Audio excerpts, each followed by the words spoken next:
The Federal Deposit Insurance Corporation, FDIC, is a U.S. government agency that provides insurance coverage for bank deposits.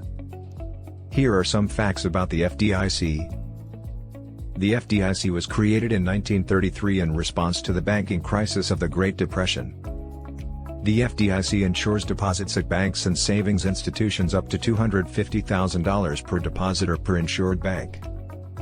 The FDIC is an independent agency of the federal government and is funded by premiums paid by insured institutions. As of 2021, the FDIC insured deposits at over 5,000 institutions in the United States. The FDIC also provides oversight and regulation for banks and savings institutions to ensure their safety and soundness.